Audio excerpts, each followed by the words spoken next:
नमस्कार, मी डॉक्टर अनुराधा आराध्य आपल्या सगळ्यांचं या आजच्या वेबिनारमध्ये स्वागत करते. तर आजचा आपला वेबिनार आहे त्याचे प्रमुख वक्ते जे आहेत ते आपल्या सगळ्यांचे लाडके डॉक्टर मार्कंडे सर.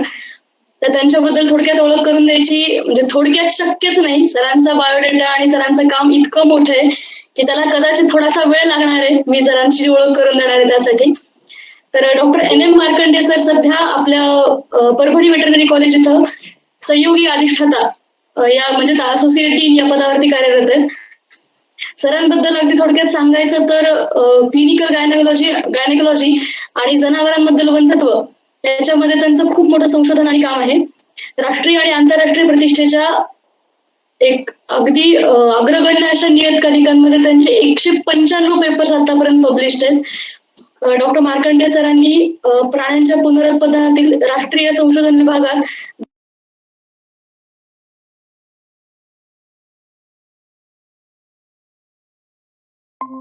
अनेक राष्ट्रीय स्तरावरील वैज्ञानिक संस्थांचे सदस्य आणि कार्यकारी समितीचे सदस्य आहेत सर. पशुवैद्यकीय विज्ञानाच्या वेगवेगळ्या क्षेत्रातील सुमारे डझनभर इंडियन जर्नल्सचे ते रेफरी आहेत. वेगवेगळ्या औषधांनी निधी पुरवलेल्या सुमारे 37 संशोधन प्रकल्पांची अंमलबजावणी करून त्यांनी संशोधनात आतापर्यंत योगदान दिलेलं आहे त्यांचं. सरांचं म्हणजे आपण आता बघतोय की एवढंच नाही तर एक्सटेन्शन वर्क मध्ये सरांच्या आतापर्यंत स्थानिक भाषेमध्ये 900 प्रकाशन आहेत, 55 रेडिओचे कार्यक्रम आहेत, 45 मीडियाचे कार्यक्रम आहेत, 12 मराठी प्रकाशित पुस्तक आहेत, 23 ऑडिओ आणि व्हिडिओ CD यांचा पण त्यांच्या एक्सटेन्शन वर्क मध्ये समावेश आहे. इतकंच नाही तर त्यांना अनेक पुरस्कार सुद्धा आतापर्यंत मिळाले आहेत, ज्यामध्ये 1996, 2006 आणि 2013 मध्ये 3 वेळा प्रतिष्ठित दिवंगत वसंतराव नाईक पुरस्कार हा समाविष्ट आहे. भारतीय पशुधन विकास फाउंडेशन तर्फे 1996 मध्ये मूळ भारतीय गायींच्या संवर्धनासाठी ऋषभश्री पुरस्कार मिळाला आहे. 2007 मध्ये वंध्यत्वावरील पुस्तकासाठी RN सबनीस पुरस्कार मिळालेला आहे. 2007 मध्ये पुण्यातील ज्येष्ठ पशुवैद्यक मंचातर्फे सर्वोत्कृष्ट पशुवैद्यकाचा पुरस्कार मिळाला आहे. 1997, 2003 आणि 2010 या वर्षांमध्ये पशुसंवर्धनावरील लोकप्रिय लेखांसाठी पुण्यात आणि कृषी तंत्रज्ञान प्रकाशन आणि जय महाराष्ट्र वाहिनीतर्फे 2015 मध्ये ग्रामीण उत्थानातील कारकिर्दीसाठी कृषी रत्न पुरस्कार मिळालेला आहे. सर्वोत्कृष्ट पेपर प्रेझेंटेशन साठीचा पुरस्कार मिळालाय. 1997 साली इसारच्या doctor SN Luktuke memorial extempore presentation साठी पुरस्कार मिळालेला आहे. आणि या सगळ्यांपेक्षाही आपल्या सगळ्या विद्यार्थ्यांचे अत्यंत लाडके सर, आवडते सर आणि आपल्यामध्ये गायनेकोलॉजीची आवड निर्माण करणारे सर, ही पण सरांची खूप मोठी ओळख आहे. तर त्यांना मी आता सरांना विनंती करते की नियंत्रित पुनरुत्पादनासह फायदेशीर डेअरी या विषयावर सरांनी आपलं मार्गदर्शन करावं. धन्यवाद अनुराधाजी. या आजच्या वेबिनारचे समन्वयक डॉक्टर नितीनजी दहेकर, डॉक्टर संतोषजी पाटील, बरीचशी मान्यवर पशुवैद्यक मंडळी जी की मित्रवर्य आहेत, विद्यार्थी आहेत, याबरोबर पशुपालन क्षेत्रामध्ये ज्यांना स्वतःची मोठी झेप घ्यायची असे लोक आहेत, या सर्वांना नमस्कार. असं म्हटलं जातं की आपल्या संस्कृतीमध्ये अधिक महिना आलेला आहे. सध्याच्या अधिक महिन्यामध्ये त्यातही पुन्हा शिवाचा सोमवार आणि पुन्हा आज गणपतीची चतुर्थी असा त्रिवेणी योग ज्या दिवशी आलेला आहे, त्या दिवशी रिओवेट कंपनीतर्फे नियंत्रित प्रजननातून अधिक दूध उत्पादन या विषयावर आज आपण चर्चा करणार आहोत. या वेबिनारसाठी मला जी दहेकरांनी संधी दिली त्याबद्दल मी त्यांचे आभार व्यक्त करतो. सुरुवातीलाच आपल्या सर्वांना अधिक महिन्याच्या शुभेच्छा. आणि सगळ्यात महत्वाची गोष्ट अशी की या वेबिनार मधून आपल्याला आपल्या व्यवसायाच्या दृष्टीने ज्या महत्वाच्या गोष्टी आहेत त्याच्याबद्दलचा विचार करायला लावण्याची एक चेतना जर निर्माण झाली तर निश्चितच आपल्याला आपल्या दूध व्यवसायामधला घसघशीत असणारा फायदा आपल्या समोर दिसत राहील. दूध व्यवसाय करतात, आपल्याशी स्पर्धात्मक ज्यांचा दूध व्यवसाय चालू आहे त्या लोकांकडे जर आपण पाहिलं तर आपल्याला असं लक्षात येत राहतं की आपल्या देशामध्ये सर्वसामान्य शेतकऱ्याच्या दारामध्ये हा दूध व्यवसाय समृद्ध झालेला आहे. तो ज्यांच्या दारामध्ये सर्वोच्च समृद्ध झालेला आहे त्या लोकांची तोंड ओळख आणि त्या लोकांविषयीची माहिती आपल्याला इत्थंभूत असणं गरजेचं आहे. हरियाणा राज्यामध्ये बलविंदर सिंग नावाचे गृहस्थ आहेत, शेतकरी आहेत, गेल्या 30 वर्षापासून दूध व्यवसाय करतात आणि त्यांच्या दारामध्ये आज जोगन गाय उभी आहे. मला भावलेली ही गाय जोगन दररोज 76 लिटर दूध देत राहते. अशाच प्रकारचे पंजाब राज्यामध्ये अनेक पशुपालक आहेत की ज्यांच्या गोठ्यामध्ये असणाऱ्या म्हशी, मुरा जातीच्या म्हशी, त्या 30 लिटर, 32 लिटर, 34 लिटर पर्यंत दूध उत्पादन दररोज देत राहतात. आणि बऱ्याच वेळेस आपण वृत्तपत्रामधून वाचलं असेल की मर्सिडीज गाडीच्या किमतीपेक्षा जास्त किंमत ही म्हशीच्या खरेदी विक्री व्यवहारामध्ये दिसून आलेली आहे. हे सगळं यश ज्या लोकांना मिळालं, ज्यांच्याकडं दुधाचं उत्पादन मोठ्या प्रमाणात झालं, त्या लोकांच्या बाबतीमध्ये असणारे सगळे बारकावे आपल्याला तोंडपाठ असणं, माहीत असणं आणि तशा प्रकारच्या बारकाव्यांची अंमलबजावणी आपण आपल्या गोठ्यात करणं हे सगळ्यात महत्वाचं ठरतं. आणि म्हणून आपल्याला जेव्हा दूध व्यवसाय करायचा आहे तेव्हा या दूध व्यवसायामधली पहिली जिद्दीची गोष्ट आपल्याकडे असली पाहिजे की कुठलंही जनावर जे आपण सांभाळतो ते दूध देत नाही, तर जो जनावर सांभाळतो तो व्यावसायिक दूध मिळवत असतो. म्हणजे दूध हे जनावरांच्या कासेमध्ये असतं असं म्हणण्यापेक्षा एकांच्या कौशल्यातून ते निर्माण होतं आणि दूध व्यावसायिकाच्या कौशल्यातून त्याची वाढ होत राहते आणि त्याच्यातून फायदा मिळत राहतो. दुधाच्या बाबतीमध्ये प्रत आणि प्रमाण या दोन गोष्टीला अतिशय महत्व आहे. भरपूर प्रमाणात दूध असावं आणि त्याची प्रत कमी असता कामा नये. आपल्या राज्यामध्ये परवाच्या टाळेबंदीच्या काळामध्ये इंदापूरमधून व्हॉट्सअपची एक बातमी आली होती. अतिशय चित्तवेधक अशी बातमी होती. म्हशीचं दूध 72 रुपये लिटर दूध सोसायटीला विकलं गेलेलं आणि 11:30 पावणे 12 एवढ्यापर्यंत फॅटची त्याच्यामध्ये असणारी पातळी. म्हणजे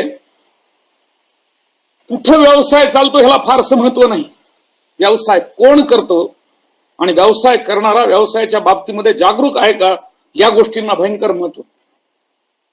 किती संख्येने जनावर सांभाळली यापेक्षा आपल्या प्रक्षेत्रावर असणाऱ्या जनावरांच्या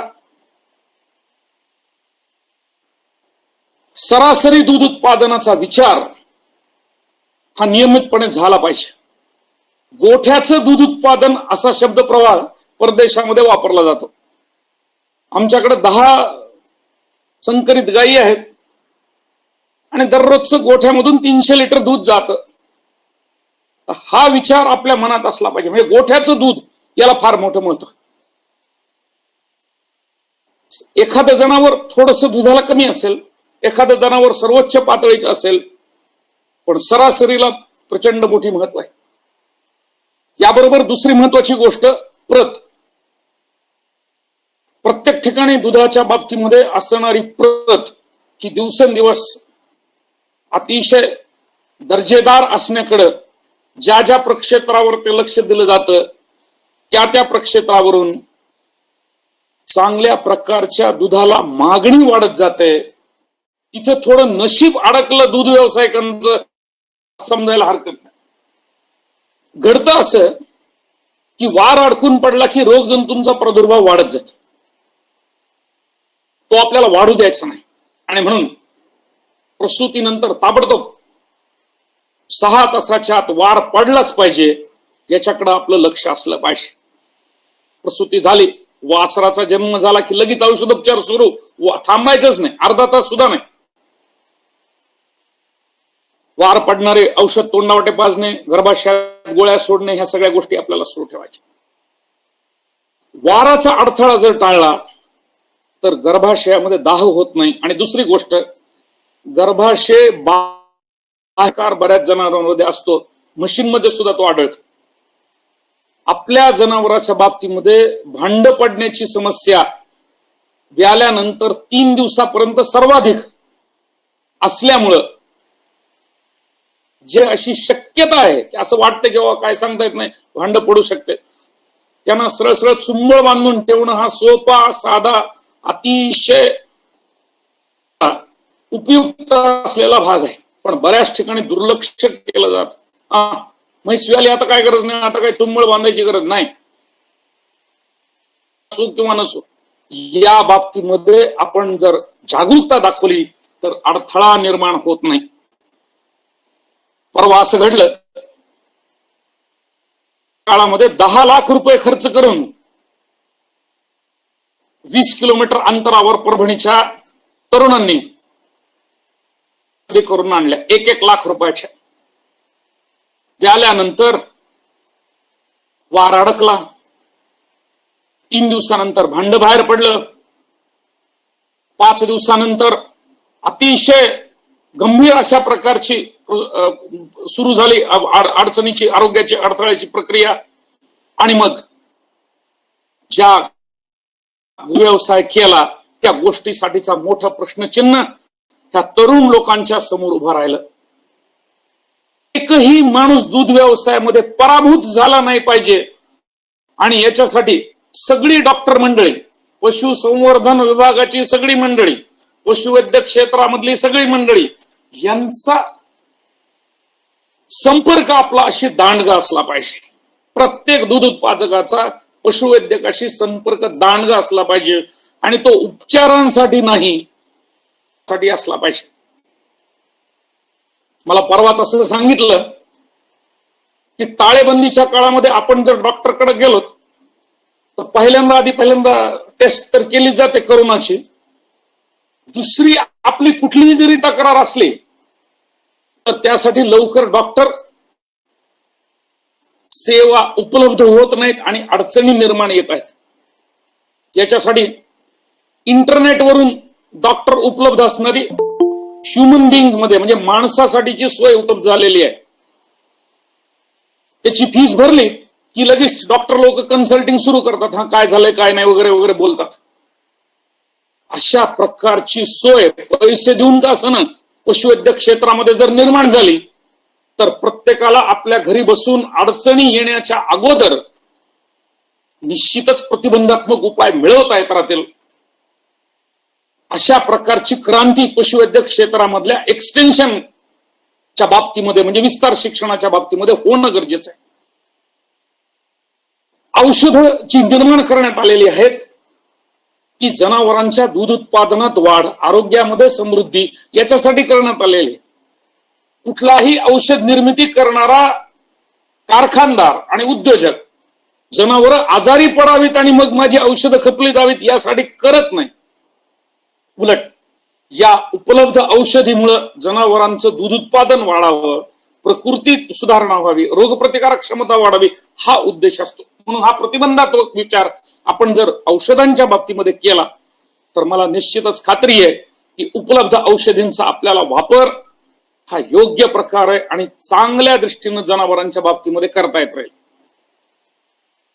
पुढची महत्वाची गोष्ट अशी की जनावरांच्या दूध उत्पादनाच्या बाबतीमध्ये आपल्या सर्वांना एका गोष्टीची खात्री असावी की जनावरांचं दूध हे किती दिवस वाढत जात राहत.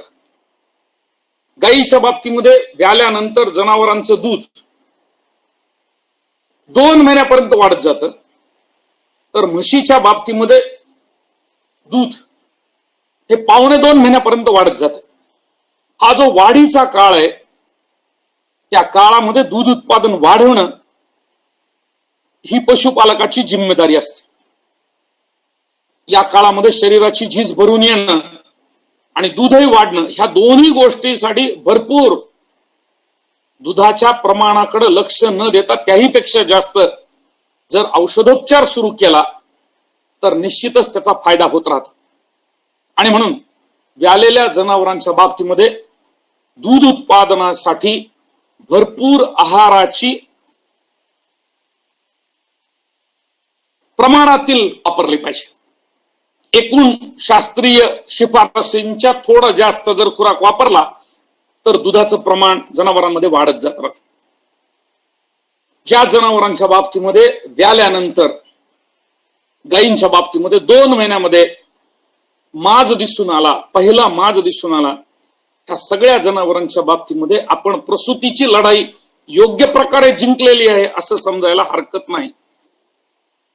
जगामध्ये याच्यापेक्षा दुसरा कुठलाही प्रकारचा क्रायटेरिया किंवा अशा प्रकारचं कुठल्याही प्रकारचं एक सीमित रेषा यापेक्षा कमी करण्यात आलेली नाही.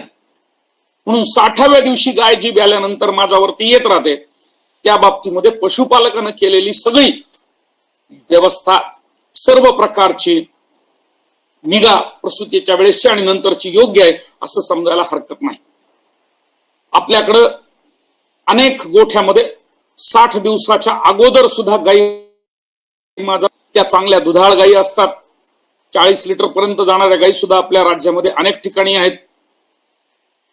पण एखादी गाय जर संकरित 45व्या दिवशी माझ्यावरती आली तर काय करू हा प्रश्न आपल्या मनामध्ये असतो. 50व्या दिवशी गाय माझ्याला आली तर काय करू. आपल्याला पुढच्या टप्प्यामध्ये दूध मिळवायचं आहे आणि या गायीकडून आपल्याला दूध आणि गर्भधारणाचा टप्पा पुढचा मिळवायचा असल्यामुळं 60 दिवसाच्या अगोदर आलेला माज दुर्लक्षित करायचा, त्याची नोंदही ठेवायची नाही. एवढ्या गोष्टीचं पथ्य आपण पाळलं पाहिजे. कारण ताण हा शरीरावरती असतोच. सांगितलं की शरीर वजन वाढण्यासाठीचा ताण, जी झीज झाली ते भरून काढण्यासाठीचा ताण, आणि दूध रोज वाढत जात आहे, 2 महिन्यापर्यंत ते वाढणार आहे म्हणून असणार, त्या दोन्ही गोष्टी जनावरांच्या शरीरावर असतातच. 60 दिवसापर्यंत जर विचार नाही केला त्यामध्ये प्रत्येक गायीच्या आणि म्हशीच्या बाबतीमध्ये आपण काळजी घेतली की 60 दिवसानंतर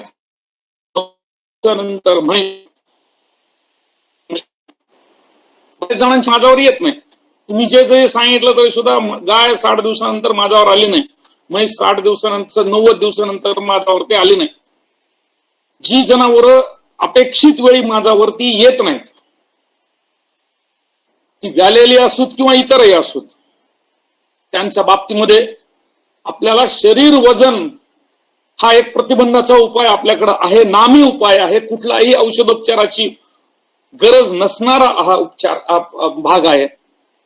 ज्या जनावराचं शरीर वजन वाढत जात राहतं, 450, 451, 452, 453 अशा 8-8 दिवसाला जर आपण नोंदी बघत गेलो तर ती जनावर आपोआप माझ्यावरती येत राहतात.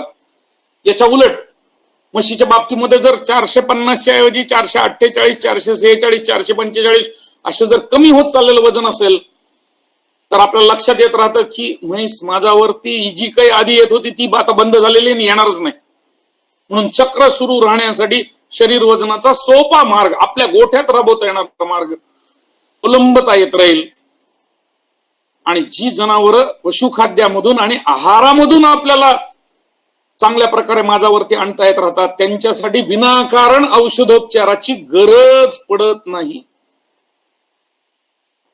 जनावरांवरती औषधोपचार करणं ही पशुवैद्यकासाठी फार सोपी गोष्ट आहे. पशुपालकासाठी ती अवघड आहे.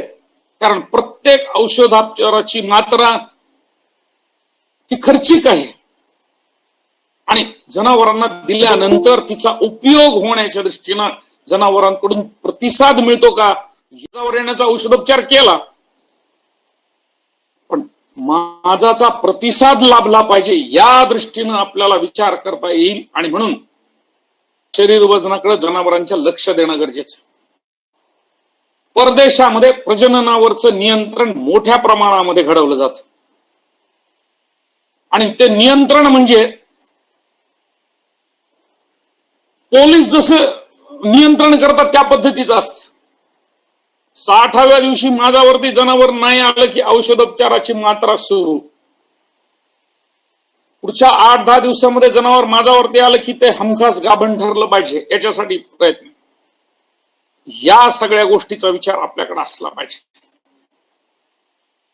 अशा प्रकारे जेव्हा आपण 60व्या दिवशी गाय आणि 90व्या दिवशी म्हैस माझ्यावर येण्याचा विचार करतो, तेव्हा संपूर्ण महाराष्ट्रामध्ये न पटलेलं सूत्र असं की हा पहिला माज सोडून द्यायला पाहिजे. पहिला माज हा नेहमी सोडून द्यायला पाहिजे. कुठलाही पहिला आलेला माज हा नेहमीसाठी सोडून द्यायला पाहिजे गाईमध्ये आणि म्हशीमध्ये. बरेच लोक असं सांगतात की सर हे चुकीचं आहे. पुढे 21 दिवस जनावर सांभाळलं तर ह्या सांभाळणाऱ्या दिवसामध्ये दररोजचा 300 रुपयाप्रमाणे जर खर्च बघितला तर 6000 रुपये गाईसाठी होत राहील. 250 रुपयाप्रमाणे जरी म्हशीचा जर विचार केला तरी तो सुद्धा 7500 जात राहील. या सगळ्या गोष्टींचा विचार केल्यानंतरही मी पुन्हा हे सांगणार की पहिला माज हा नेहमी वगळणीचा माज. कारण त्या दिवशी आपल्याला जनावर तपासायचं आहे, डॉक्टरकडून तपासायचं आहे. आणि डॉक्टरचा हात जेव्हा जनावरांच्या गर्भाशयावरती असेल तेव्हा गर्भाशयाची पूर्वस्थिती व्यवस्थित आहे का नाही, गर्भाशयामध्ये असणारे अवस्था स्त्राव हे योग्य आहेत का नाहीत, निरोगी आहेत का नाहीत याची तपासणी, जनावराचा प्रकृती गुणांक किती आहे याची तपासणी, जनावराच्या बाबतीमध्ये नवीन अंड सुटलेलं आहे का नाही याची तपासणी, या सगळ्या गोष्टीची तपासणी आपल्याला पहिल्या माजाला करता येत राहते. निरोगी जनावर असतील तरी सुद्धा आपल्याला एक चक्र सोडून द्यायचं आहे. आणि जर जनावरांच्या बाबतीमध्ये जर गर्भाशयाचा दाह असेल तर निश्चितच आपल्याला या 60व्या दिवशी किंवा 90व्या दिवशी आलेल्या माजाच्या दिवशी औषधोपचार करायची संधी निर्माण होत राहते. आपल्या महाराष्ट्रामध्ये एक गाय गाभण ठरण्यासाठी किमान ती 3 वेळेस उलटते. एक म्हैस गाभण ठरण्यासाठी ती 4 वेळेस उलटते. आणि ही का उलटते याचं कारण असं आहे की माजाला आल्याच्या दिवशी भरवण्याचे प्रकार आपल्या राज्यामध्ये हमखास घडतात. ज्या जनावरांना कृत्रिम रेतन करायचं असतं त्या कृत्रिम रेतनासाठी गर्भाशय स्वच्छ असणं ही गरजेची गोष्ट असते. त्याच्याकडे जर दुर्लक्ष केलं तर कुठलीही गर्भधारणा होत नाही. आणि माजाच्या लक्षणावरून जनावर भरवणं हा आपल्या राज्यामध्ये अजून गुन्हा ठरलेला नाही. गुन्हा ठरलेला नाही, काही दिवसांनी ठरेल. लक्षणं ही फसवी असतात. डॉक्टरांची तपासणी ही खात्रीची असते. म्हणून एखादा डॉक्टर जेव्हा जनावराची माजाची तपासणी करतो आणि तो सांगतो की जनावर आज माजावरती आहे पण व्याल्यानंतरचा हा पहिला माज आहे, याचा गर्भाशयामधून येणारा जो स्त्राव आहे माजाचा तो थोडा खराब आहे, यावेळेस आपण उपचार करू आणि पुढच्या वेळेस भरवू, तेव्हा कृत्रिम रेतन न करणं हा शास्त्रीय मार्ग, हा शिफारसींचा मार्ग राज्यामध्ये ज्या दिवशी पशुपालक घेत राहतील त्या दिवशी आपल्याला परदेशाप्रमाणे एकाच रेतनात गर्भधारणा, एकाच रेतनात एकदा रेतन केलं की गर्भधारणा झाली पाहिजे, तेच डॉक्टर, तेवढेच डॉक्टर, त्यांनाच नाव डॉक्टर, नाहीतर बाकीचे माज असू किंवा नसू आणि भरवणारे जेवढे लोक आहेत आपल्या राज्यामध्ये आणि जे दिवसेंदिवस वाढ होत चाललेली आहे त्यांना प्रतिबंध करण्याचं काम सुद्धा जागरूक दूध व्यावसायिकांनी करणं हे दूध व्यवसायाच्या दृष्टीने अतिशय गरजेचं आहे. मंडळी, पुन्हा एकदा सांगतो की आपल्या सांभाळलेल्या जनावरांमध्ये गर्भाशयाचा दाह झाल्यानंतर तो लवकर बरा करता येणं, त्याच्यावरती नियंत्रण मिळवणं आणि पुन्हा गर्भाशय सुस्थितीत येऊन गर्भधारणा होणं, यावरती राज्यामध्ये होणारा जो खर्च आहे, यावरती जो वेळ वाया जात आहे, त्यामुळं अनेक गोठे उद्ध्वस्त झालेले आहेत. एकदा सुद्धा गाय उलटली नाही पाहिजे, एकदा सुद्धा म्हैस उलटली पाहिजे, याच्यासाठीच जे सूत्र आहे ते आपल्या गोठ्यामध्ये राबवता येईल का, याचा विचार आपल्या मनात असला पाहिजे. माझ्याकडे जनावर जेवढे सांभाळेत ते एक उलटतच नाही, कधीच नाही. एकदा भरवलं की संपलंच, गाभणच. याच्यासाठीचा मंत्र असा आहे की कोरडा गोठा आणि मोजा नोटा. कधीही केव्हाही गोठ्यामध्ये थेंबभर पाणी, घामाचा सुद्धा थेंब गोठ्यात पडला नाही पाहिजे. गोठा ओला असला नाही पाहिजे तो गोठा. पावसाळ्यातही कोरडा कसा ठेवता येईल याचा विचार, किमान विचार. पावसाळ्यात शक्य होत नाही, पाऊस चालू असतो, बरेचदा सतत झड लागू राहिलेली असते, तेवढे 2-4 दिवस सोडून द्यायचे. पण 365 दिवसाचा विचार, 40 दिवस पावसाचे सोडून, या सगळ्या दिवशी जर गोठा कोरडा असेल तर गोठ्यामध्ये जंतू राहणार नाहीत. रोगजंतू नसतील तर गर्भाशय खराब होणार नाही, आणि गर्भाशय खराब नाही झालं तर जनावर उलटण्याची वेळ येणार नाही. या बरोबर आपल्याला जर आपल्या जनावरांच्या बाबतीमध्ये 5 जनावर एकाच वेळेस माझ्यावरती आणायचे असतील, 5 जनावर एकाच वेळेस प्रसूत व्हावी अशा दृष्टीनं नियंत्रण असेल, किंवा दर 6 महिन्याला 5-5 जनावर दिली तर आपल्याला दूध व्यवसायामधून मिळणारं दूध हे वर्षभर टिकवता येईल असा विचार करायचा असेल, तर त्या दृष्टीनं सुद्धा आपल्याला निश्चितच प्रयत्न करता येत राहतात. तंत्रज्ञान उपलब्ध आहे. अशा प्रकारचं तंत्रज्ञान आपल्याला आपल्या जनावरांमध्ये अतिशय सुरक्षितपणे अवलंबता येत राहतं. आणि असं तंत्रज्ञान जर आपण वापरलं तर निश्चितच फायदा होत राहतो. आपल्या दूध व्यवसायामध्ये सगळ्यात महत्वाची गोष्ट अशी आहे की कष्ट कमी, दूध उत्पन्नाची हमी. वर्षानुवर्ष लोकांनी खूप कष्ट केले दूध व्यवसायासाठी. गोठे, झाडलोट, धारा काढणे, घामेघूम, या सगळ्या गोष्टी आपण गेल्या 30-40 वर्षात बघितल्या. आता यांत्रिकीकरणाचे दिवस आहेत, आता मुक्त संचारचे दिवस आहेत. कमी श्रमामध्ये जास्त पैसे मिळणं गरजेचं आहे. आणि विशेष महत्वाची गोष्ट अशी की सकाळी 7 ते 8 या 2च तासामध्ये दूध व्यवसायासाठी असणारे 10 असोत नाहीतर 20 असोत एवढी जनावरं सांभाळण्याची संधी आपल्याला मिळावी. गोठ्यामध्ये करावंच लागणाऱ्या गोष्टी 2. एक, जिथं पाण्याची व्यवस्था करून ठेवली तिथले पाण्याची भांडी सगळी गच्च भरून ठेवायची, किंवा ते सतत दिवसभर भरत राहतील अशी ऑटोमॅटिक व्यवस्था करून ठेवायची. आणि गव्हाणी रिकाम्या झाल्या की बाहेरून गव्हाणीमध्ये कुट्टी केलेला चारा टाकायचा.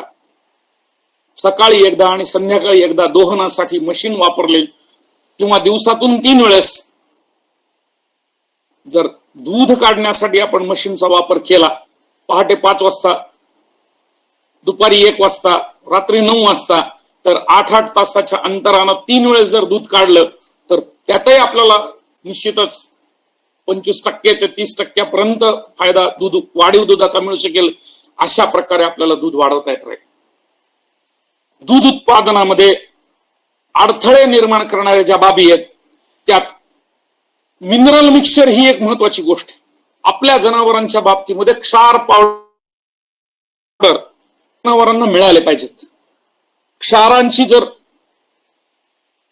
चेतना दूध उत्पादनासाठी मिळाली तर दूध उत्पादनाचं प्रमाण आणि प्रत कमी होत नाही. आणि म्हणून आपल्या जनावरांच्या बाबतीमध्ये निश्चितच दररोज क्षार पावडर आपण देतो का याच्याकडे लक्ष देणं अतिशय गरजेचं आहे. अनेक गोठ्यामध्ये सिमेंटचे कोबे केलेले असतात, आणि ह्या सिमेंटच्या कोब्यामधला मोठी अडचणीचा भाग हा खुरांचा आहे. वाढलेले खुरं जनावरांना स्वतःचं शरीर वजन पेलू देत नाहीत, आणि म्हणून जनावरांच्या बाबतीमध्ये दूध कमी प्रमाणात मिळतं.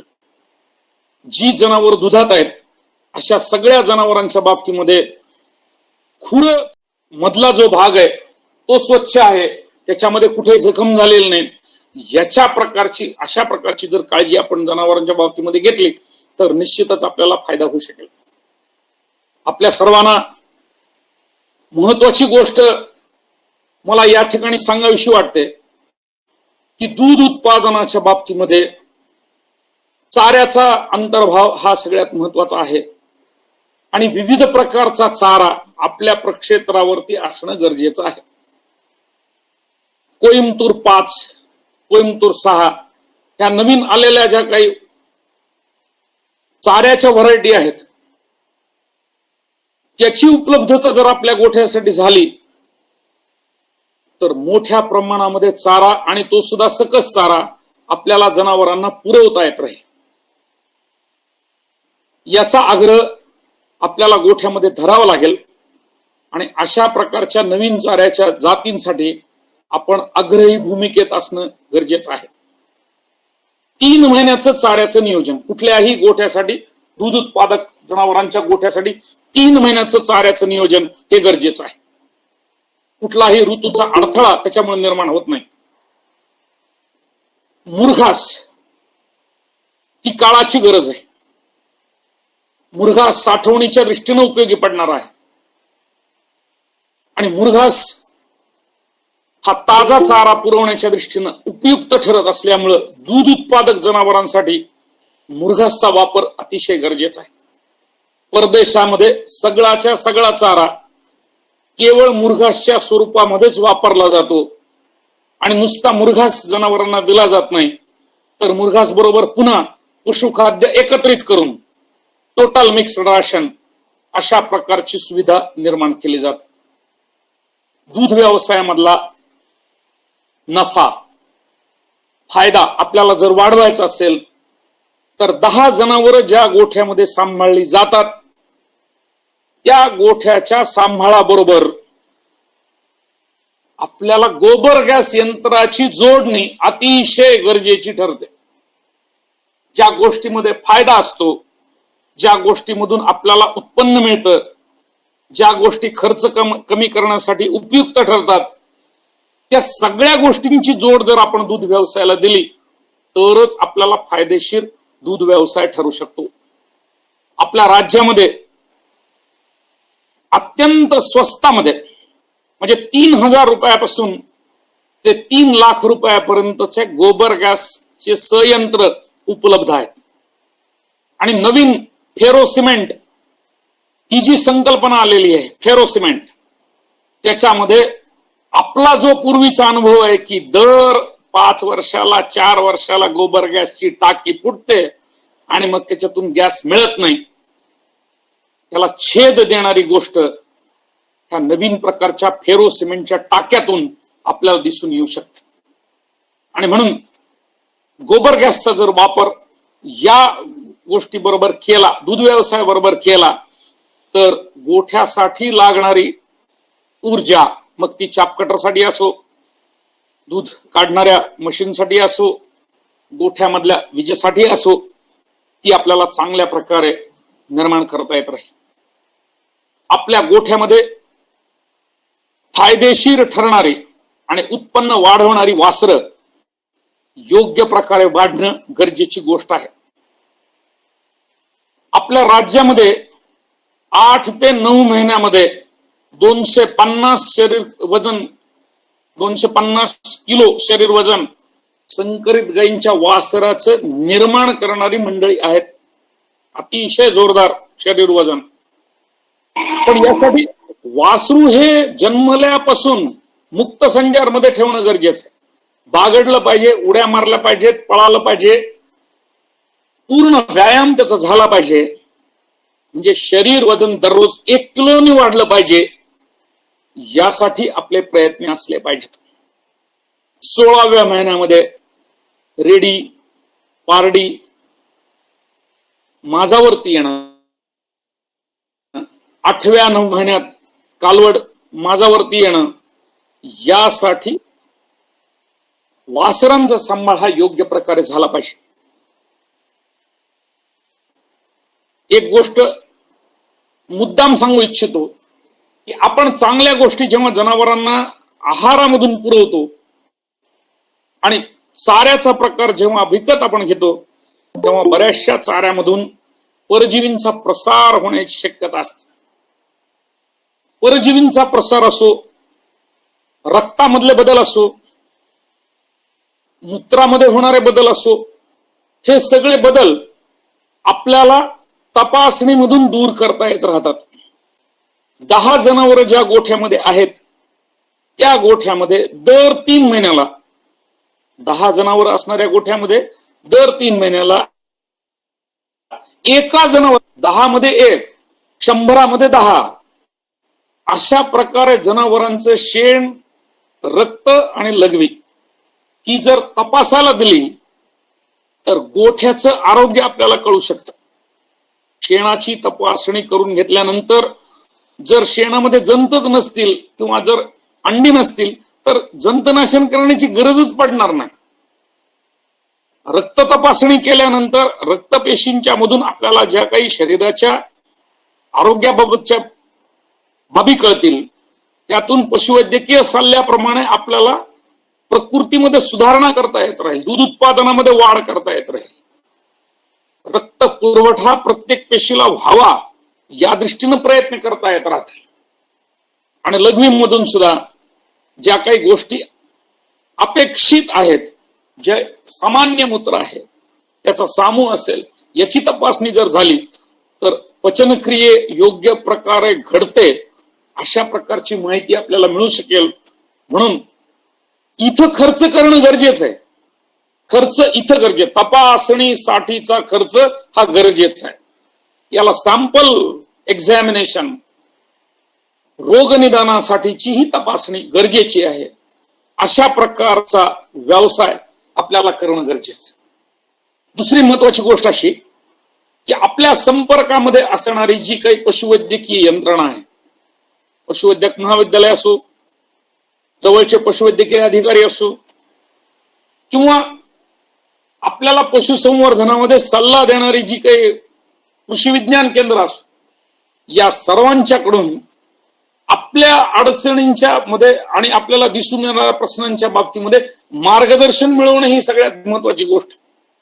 बरेचदा प्रश्न गोठ्यामध्ये असतात, त्याच्याबद्दलची चौकशी होत नाही, त्याच्याबद्दलची चर्चा होत नाही, त्याच्याबद्दलची विचारणा होत नाही आणि मग फार मोठ्या प्रमाणामध्ये आपल्या स्वतःला नुकसान सहन करावं लागतं.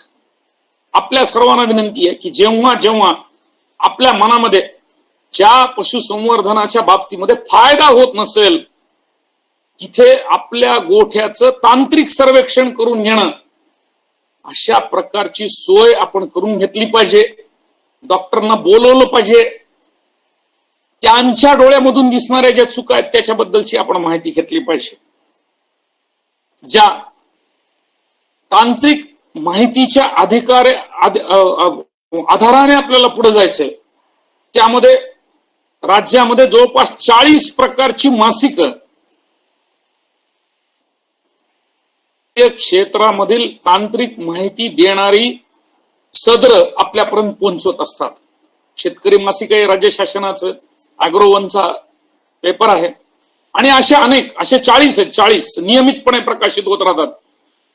ही सगळी आपल्या घरी आणि गोठ्यामध्ये जरी आपण खरेदी केली नाहीत तरी ग्राम पातळीवरती, तालुका पातळीवरती आणि आपला जो एकमेकांचा हात हे 10-15 मित्रांच्या बरोबर आहे, व्यावसायिकांच्या बरोबर आहे, त्यांच्या बरोबर जर आपल्याला हा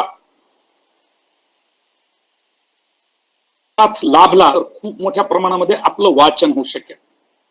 जो दूध व्यावसायिक पशुवैद्यकीय क्षेत्रामधील तज्ञांबरोबर चर्चा करत असताना आपल्या प्रश्नांची उकल आणि त्याबद्दलचं मार्गदर्शन संपूर्ण होईपर्यंत थांबत नाही, तो दूध व्यवसायामध्ये यशस्वी ठरतो, चांगल्या प्रकारे फायदेशीर ठरतो. आणि एकदा का दूध व्यवसायामध्ये फायदा मिळायला सुरुवात झाली की या व्यवसायामधला आपला विश्वास वाढत जात राहतो. एका व्यवसायामधून निर्माण होणारी यशकथा ही 100 लोकांसाठी उपयुक्त ठरते. आणि म्हणून दुधाचे भाव काय, आपण मिळवलेल्या शास्त्रीय ज्ञानामध्ये जास्त. एकदा का आपलं शास्त्र पूर्ण प्रकारे योग्य प्रकारे झालं की आपल्याला निश्चितच त्यामधून फायदा होत राहील. आपल्या सर्वांना माझी विनंती आहे की दूध व्यवसायाच्या बाबतीमध्ये जे चर्चात्मक कार्यक्रम आहेत त्यामध्ये आपल्या स्वतःचे जे काही प्रश्न असतील, ज्या काही शंका असतील, त्यामध्ये आपण हिरिरीनं सहभाग घेतला पाहिजे आणि आपल्या असणाऱ्या ज्या अडचणी आहेत त्यावर क्षेत्रामध्ये असणाऱ्या विविध लोकांचं मार्गदर्शन घेतलं पाहिजे. विद्यापीठामधल्या प्रत्येक प्राध्यापकासाठी 33% कार्य हे विस्तार शिक्षणाचं आहे आणि त्या विषयाच्या तज्ञांकडून जर आपण माहिती घेतली तर आपल्याला फायदा होऊ शकतो. सध्याच्या काळामध्ये देशी गायींसाठी सुद्धा हाय इल्ड म्हणजे उच्च उत्पादन क्षमता असणाऱ्या वळूच्या रेत मात्रा देण्याचा कार्यक्रम सुरू आहे राज्यात. HYIB हाय इल्डिंग इंडिजिनस स्ट्रॉ याचा वापर चालू आहे. हा अशा प्रकारच्या रेत मात्रा आपल्या गायीसाठी वापरल्या जातील याकडे लक्ष असलं पाहिजे. संकरित गायीच्या बाबतीमध्ये नेहमीसाठी आपल्या गायीच्या दूध उत्पादनापेक्षा 1.5 पट जास्त दूध उत्पादन असणाऱ्या गायीच्या वळूकडून निर्माण झालेल्या रेत मात्रा वापरल्या जातील याच्याकडे आपलं लक्ष असलं पाहिजे. राज्यामध्ये अनेक ठिकाणी लिंगनिहाय वर्गीकृत केलेल्या सेक्स्ड सॉर्टेड सिमेन सध्या उपलब्ध आहे. आपल्या गायींच्या बाबतीमध्ये दूध उत्पादनाची क्षमता 25 लिटरच्या पुढे असेल तर आणि तरच आपल्याला अशा प्रकारच्या रेत मात्रा वापरता येत राहतील आणि त्याचा आपल्याला फायदा मिळत राहील. मुळातच जर दूध कमी असेल तर अशा जनावरांच्या बाबतीमध्ये शक्यतो पहिले प्रयत्न आपल्याला दूध उत्पादन वाढीचे आहेत आणि मग नंतरच्या टप्प्यामध्ये आपल्याला वर्गीकृत असणाऱ्या ज्या रेतमात्रा आहेत त्यांचा वापर करायचा आहे. 10 लिटरची गाय 20 लिटर पर्यंत नेण्यामध्ये कुठलंही कौशल्य नाही. त्यामध्ये फक्त शास्त्र आहे, तंत्र आहे आणि त्याचा वापर आहे. आपल्याकडची जर म्हैस असेल 8 लिटरची 7 लिटरची ती 15 लिटर पर्यंत नेण्यामध्ये कुठल्याही प्रकारचं कौशल्य दडलेलं नाही. ती सहज होणारी बाब आहे. पण 20 लिटरची गाय जेव्हा आपल्याला 30 लिटर वरती न्यायची आहे, 15 लिटरची म्हैस जेव्हा आपल्याला 22 लिटर वरती न्यायची आहे, तेव्हा त्याच्यामध्ये कौशल्य दडलेलं आहे आणि हे कौशल्य आपण स्वतः अवलंबलं पाहिजे, त्याच्यामध्ये सहभागी झालं पाहिजे असं मला वाटतं. आपल्या सर्वांच्या बरोबर या चर्चा सत्रामध्ये सहभाग घेत असताना एक गोष्ट आपल्याला आवर्जून सांगू इच्छितो की राज्यामध्ये दूध व्यवसायाच्या संदर्भानं किमान 100 ते 150 पुस्तकं प्रकाशित आहेत. याच्यामध्ये आपल्याला अडचणी असणारी जी पुस्तकं आहेत त्यांचा वापर आपण केला पाहिजे.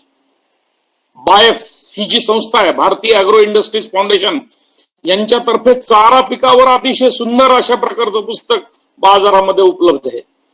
सकाळ प्रकाशनातर्फे दूध व्यवसायाच्या बाबतीमध्ये चांगल्या प्रकारची तांत्रिक माहिती असणारी पुस्तकं बाजारात उपलब्ध केली आहेत. निमित्त एंटरप्राइजेस पुणे यांच्यातर्फे सुद्धा बरीचशी पुस्तकं प्रकाशित आहेत आणि बळीराजा मासिक ज्याची आपल्या सर्वांपर्यंत ख्याती गेल्या 40 वर्षापासून आहे आणि अतिशय दर्जेदार फेब्रुवारी महिन्याचा अंक ज्या मासिकाचा प्रकाशित होत राहतो, दरवर्षीचा फेब्रुवारी अंक, इतक्या स्वस्तामध्ये असणारी ही तांत्रिक माहिती आणि त्याच्यामध्ये प्रत्येकी जवळपास 40 ते 50 तज्ञांचे लेख, ही सगळी माहिती जर आपल्या गोठ्यापर्यंत पोहोचली तर दूध उत्पादनाच्या बाबतीमध्ये तिप्पट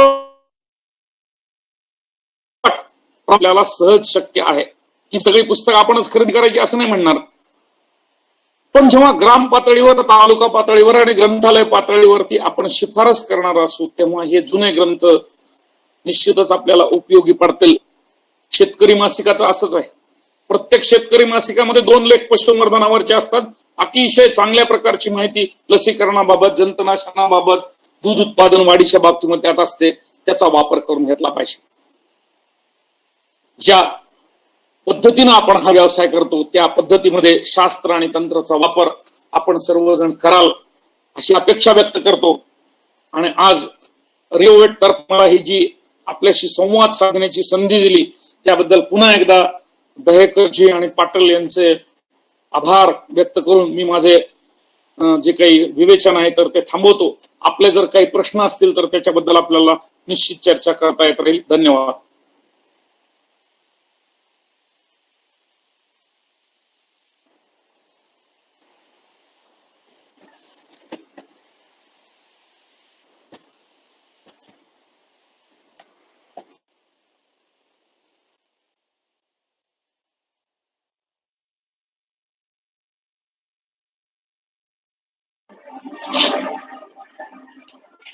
मला वाटते कोणाचे प्रश्न नाही आहेत.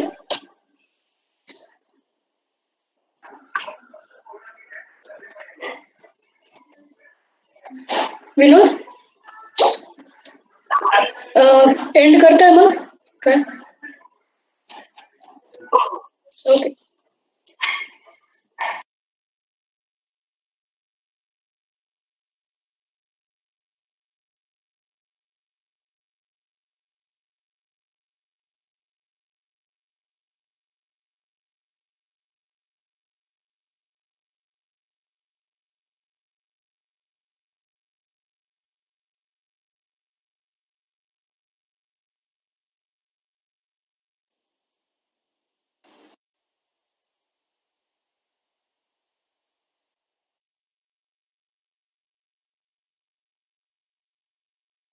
मी पुन्हा जॉईन झालोय दहेकरजी.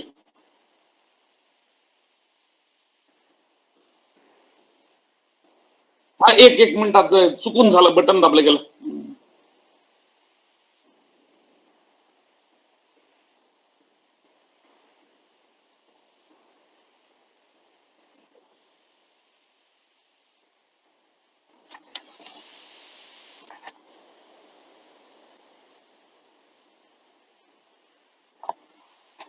बोला बोला.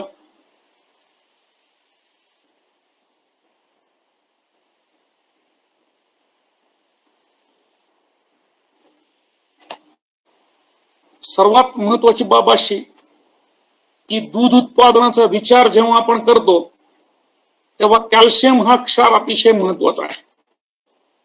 या कॅल्शियमची गरज शरीराला प्रजननाच्या दृष्टीनं पहिल्यांदा प्रसूतीच्या वेळेस मोठ्या प्रमाणात असते.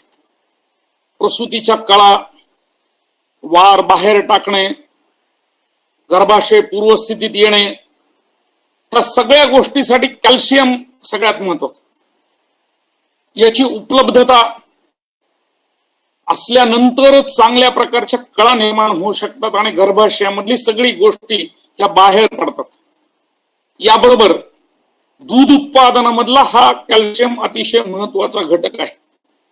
पण दूध उत्पादनाच्या साठी विचार करत असताना फॉस्फरस आणि ड जीवनसत्व याला तो एकत्रित घेऊन कार्य करतो दूध उत्पादनाच्या दृष्टीने.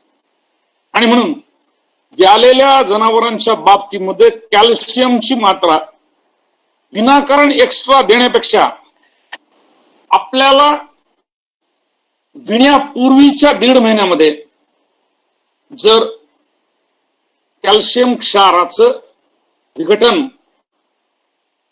शोषण आणि पुरवठा चांगल्या प्रकारे करण्याची ताकद जनावरांमध्ये निर्माण करायची असेल तर आपल्याला क्षार पुरवठा हा चांगल्या प्रकारे करावा लागतो.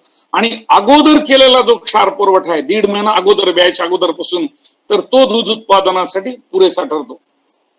एकदा का जनावर ब्यालं की दररोजच्या क्षारांमध्ये आपण 100 ग्रॅम पर्यंत दुधाच्या प्रमाणात अर्थात या मिक्सर आपण करतोच. म्हणून कॅल्शियमच्या बाबतीमध्ये आपल्याला नेहमीसाठी जागरूकता ठेवणं गरजेचं असतं.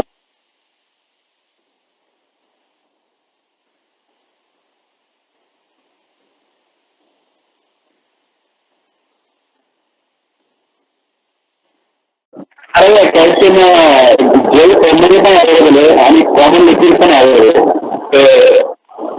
तर त्यांचं जेल फॉर्म जे आहे ते घ्यायचं आपण 230 ml देतो आणि आपलं नॉर्मल जे कॅल्शियम आहे तर ते आपण त्यांना बेटर पडतं सर फास्ट रिकव्हरी. हो, असं आहे की आपल्याला जे जेल फॉर्म मध्ये आहे तर ते इन्स्टंट अवेलेबिलिटीसाठी ज्या जनावरांमध्ये यापूर्वी क्षाराची कमतरता होती की लक्षात आल्यानंतर जेव्हा आपल्याला ताबडतोब पुरवठा करायचा आहे त्या ठिकाणी जेलच्या स्वरूपामध्ये हे कॅल्शियम उपलब्ध आहे. माझा आग्रह पुन्हा तोच की आपण कॅल्शियमच्या बाबतीमधली पूर्तता की 1 महिना 1.5 महिना अगोदरपासून जर केली तर आपल्याला इन्स्टंट पुरवठा करण्याची गरज पडणार नाही. आणि जी दूध उत्पादक जनावर आहेत जे म्हणजे आपण जेव्हा 30 लिटर 40 लिटरच्या गायींचा विचार करतो त्यांच्यासाठी इन्स्टंट कुठल्या गोष्टी देण्यापेक्षा पूर्वापासून पुरवठा होत असणाऱ्या क्षाराची पूर्तता करणं जास्त गरजेचं असतं. अशा दृष्टीने आपल्याला विचार करताय. काही जर क्लिनिकल केसेस असतील कॅल्शियमच्या कमतरतेच्या आता तेव्हा आपण इन्स्टंट पुरवठा करू शकतो. पण आपल्याला दूध व्यवसायामध्ये कुठल्याही प्रकारे कॅल्शियमची कमतरता निर्माण न होणारी जनावरं पाहिजेत कारण त्याचा दूध उत्पादनावर परिणाम होणार आहे याचा विचार करता आपल्याला 8व्या महिन्यात 9व्या महिन्यात कॅल्शियम डिपॉझिट होऊ शकेल अशा प्रकारचं मिनरल मिक्सचरची पूर्तता जनावरांच्या बाबतीमध्ये करणं गरजेचं आहे.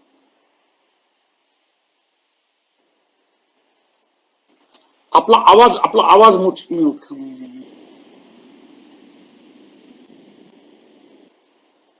Hello sir.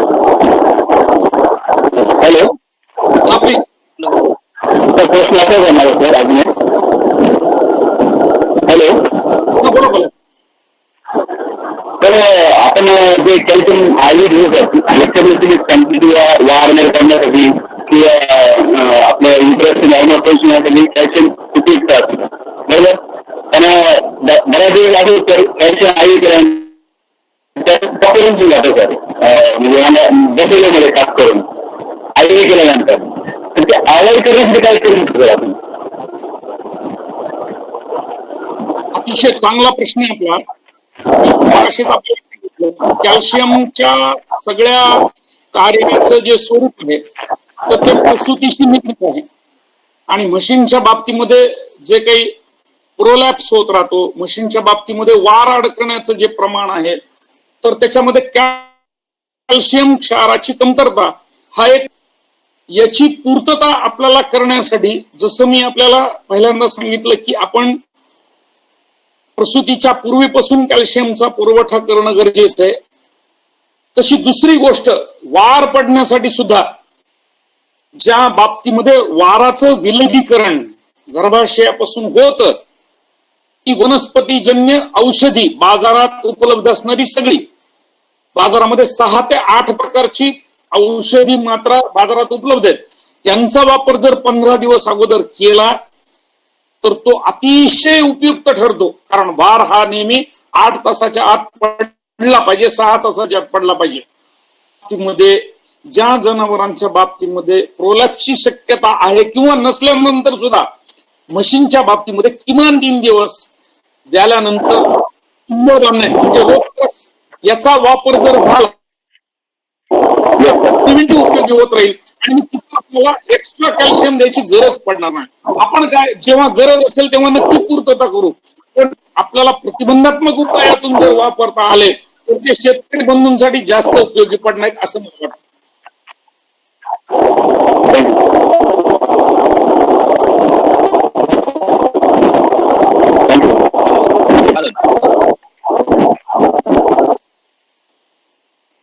हा बोला बोला. हॅलो.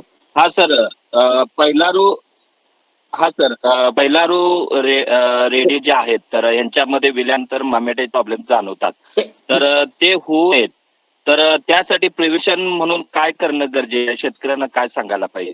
छान छान म्हणजे अजून पहिल्यांदाच पिल्लेली वगार आहे पारडी आहे पण तिच्यामध्ये मस्कायटिस दिसतो म्हणजे कासदाद होतो. हो हो हो, कारण बऱ्याच वेळा पहिलारू ज्या रेड्या विकतात हा. चांगल्या वगैरे त्या रेड्या आहेत, पण त्यांच्यामध्ये ममेडेचे बरेच प्रॉब्लेम जाणवत आहेत. बरोबर बरोबर. आपला असा आहे होऊ नये यासाठी काय प्रिकॉशन घ्यायला पाहिजे? चांगला चांगला चांगला प्रश्न आहे आपला. रोग प्रतिकारक क्षमता आपल्याला प्रसूतीच्या अगोदरच निर्माण करायची आहे. जनावरांच्या शरीरामध्ये रोग प्रतिकारक क्षमता प्रसूतीच्या अगोदर निर्माण करायची, आणि ही क्षमता निर्माण करण्यासाठी दोन गोष्टी महत्वाच्या. ज्या शरीरामधून रोग प्रतिकारक क्षमता निर्माण होते तिथं सेलेनियम आणि व्हिटॅमिन ई क्षाराची कमतरता असते, किंवा व्हिटॅमिन ई जीवनसत्व आणि सेलेनियम यांची जर पूर्तता असेल तर त्या जनावरांच्या बाबतीमध्ये रोग दिसण्याचं प्रमाण, जंतूंच्या बाधेमुळे होण्याचं रोगाचं प्रमाण हे कमी असतं. म्हणून प्रसूतीच्या अगोदर, म्हणजे रेड्यांच्या बाबतीमध्ये सुद्धा दिण्याच्या अगोदर 1.5-2 महिने शिफारस माझी अशी आहे की जीवनसत्व अ, ड आणि ई, जीवनसत्व अ, ड, ई ह्या 3 जीवनसत्वाच्या मात्रा एकत्रित बाजारामध्ये मिळतात. त्या जर आपण सोमवार गुरुवार असे 4 डोस, म्हणजे 4 इंजेक्शन जर जनावरांना दिली तर रोग प्रतिकारक क्षमता मोठ्या प्रमाणात वाढू शकेल. ही झाली एक गोष्ट. आणि दुसरी, व्याल्यानंतर आपल्याकडे दूध काढण्याची जी पद्धत आहे त्याच्यामध्ये पोटॅशियम परमॅंगनेटचा वापर करणं गरजेचं आहे. कारण रोग प्रादुर्भाव होण्यासाठी पहिल्यांदा जेव्हा आपण पिळूत, पहिल्यांदा जेव्हा सड आपण पिळूत, तिथून होणारा जो रोगसंसर्ग आहे तो टाळण्यासाठी कास धुणं, पोटॅशियमच्या पाण्याने धुणं आणि धुतल्यानंतर कोरडी करणं, हे जर उपाय केले तर कुठल्याही रेडी आणि पारडीच्या बाबतीमध्ये इन्फेक्शन होणार नाही, एवढ्या बाबतीमध्ये आपल्याला खात्री देता येईल. Okay, thank you sir.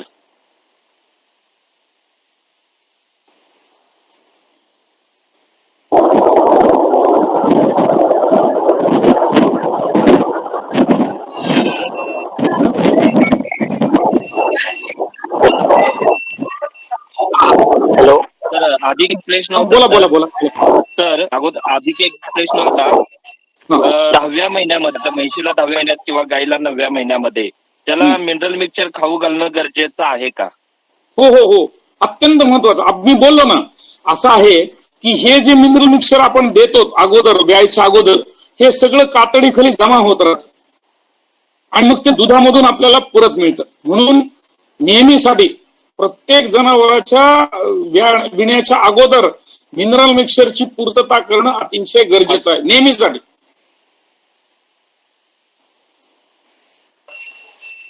Okay sir, म्हणजे ओरल कॅल्शियम नाही देण्याची गरज नाही, एक कुठलाच पदार्थ द्यायचा नाही, आपण एकत्रित द्यायचं. चिलेटेड मिनरल्स द्या किंवा बाकीचे मिनरल्स द्या. दररोजच्या खुराकामधून जर 70 ग्राम 80 ग्राम एवढं, आणि दूध उत्पादन जास्त असणाऱ्या मशीनमध्ये 100 ते 125 ग्राम पर्यंत जर मिनरल मिक्सर दिलं तर त्याचा फायदा आपल्याला पुढे वाढलेल्या दुधामधून दिसून येत राहतो. रोग प्रतिकारक क्षमता वाढलेली असते आणि जनावर सहज वितात. सगळ्यात महत्वाचं म्हणजे काय, आपली गाय आणि आपली म्हैस एवढी सहज विली पाहिजे की 1-2-4 तासामध्ये सुटली पाहिजे. त्यासाठी वेळेच्या अगोदर 10 दिवस गुळ सुरू करायचा 100 ग्रामचा. कॅल्शियम मिळतं आणि एनर्जी म्हणजे शक्ती मिळते. एवढा दिला की काहीच अडचण येत नाही. Thank you sir. हा बोला. Thank you sir. हॅलो. हा बोला बोला. हा बोला बोला. हा नमस्कार सर. हॅलो. नमस्कार बोला बोला. तर गायींपेक्षा म्हशींमध्ये सायलेंट हिटचा प्रॉब्लेम मोठा असतो. बऱ्याच वेळा कोणतेही लक्षण न दाखवता माझ्यावर असू शकते. बऱ्याच वेळा पशुपालकाला किंवा आपल्याला ओळखणं सोपं नसतं. तर अशा वेळी आपण हिट सिंक्रोनायझेशनचा, इष्ट सिंक्रोनायझेशनचा वापर करू शकतो. 100%. आपल्याकडच्या ज्या म्हशी आहेत, सांगतो ना आपल्याला, आहेत बाबतीमध्ये सगळ्यात सोपी गोष्ट करायची पहिल्यांदा, उपचार नंतर. यांचा माज जर आपल्याला ओळखायचा असेल तर त्या मुक्त संचार पद्धतीमध्ये ठेवा. आपल्याला दिवसभर मुक्त संचार नको असेल तर पहाटे 5 वाजल्यापासून सकाळी 9 वाजेपर्यंत मुक्त संचार मध्ये ठेवा. 4 तास जरी जनावर मोकळी राहिली तरी कुठलं जनावर माझ्यावरती आहे हे तुम्ही घरामध्ये असताना तुम्हाला कळू शकेल. कारण जी म्हैस माझ्यावरती आहे ती म्हैस माझ्यावर असताना तिनं जर ती माझ्यावर असलेल्या म्हशीशी लैंगिक लगट करत असल्यामुळं आपल्याला कोणती म्हैस माझाला हे कळू शकतं. म्हणून मुक्त संचार असणं हे लैंगिक वर्तन दिसण्याच्या दृष्टीनं गरजेचं असतं. आणि हे फुकट होतं. फुकट कुठलाही दोरी बांधू नका, घर बसल्या कळेल की म्हैस माझाला आहे का नाही. आणि ज्या जनावरांच्या बाबतीमध्ये मुका माझ आहे त्या जनावरांच्या बाबतीमध्ये तर आमच्यासारख्या पशुवैद्यकांना जनावर माझ्यावरती आणणं आणि गाभण करणं म्हणजे हीट सिंक्रोनायझेशनचे प्रयोग करणं ही अगदी सोपी गोष्ट आहे. एकच इंजेक्शन दिलं तर 6 दिवसामध्ये म्हैस माझ्यावर आलेली दिसते आणि जर त्या 6 दिवसात नाही आली तर दुसरं इंजेक्शन 11 दिवसाच्या अंतराने देता येत राहतं आणि मग सिंक्रोनायझेशनचा प्रयोग 100% यशस्वी होत राहतो. त्याच्यामुळे इंजेक्शन औषधोपचाराचा टाळणारा मी माणूस असल्यामुळं आपल्याला मुक्त संचारची शिफारस पहिल्यांदा करेन. Okay sir. सॉरी सर, थोडं डिस्कनेक्ट झालं होतं त्यामुळे मला नेमकं तुम्ही काय बोलले ते समजलं. चालतं. ऑनलाईन म्हणल्यानंतर आपल्याला हे चालायचंच काही प्रश्न नाही, पण आपल्याला संपर्क साधता येतो ही सगळ्यात मोठी गोष्ट. हो सर, आपण ते क्लोप्रोस्टेरॉल वापरू शकतो काय 6 days? नक्कीच. पण असं आहे की ते वापरत असताना CL आहे का नाही हे बघणं गरजेचं. हो, पाल्पेशन महत्वाचं. हा, थँक्यू सर, थँक्यू.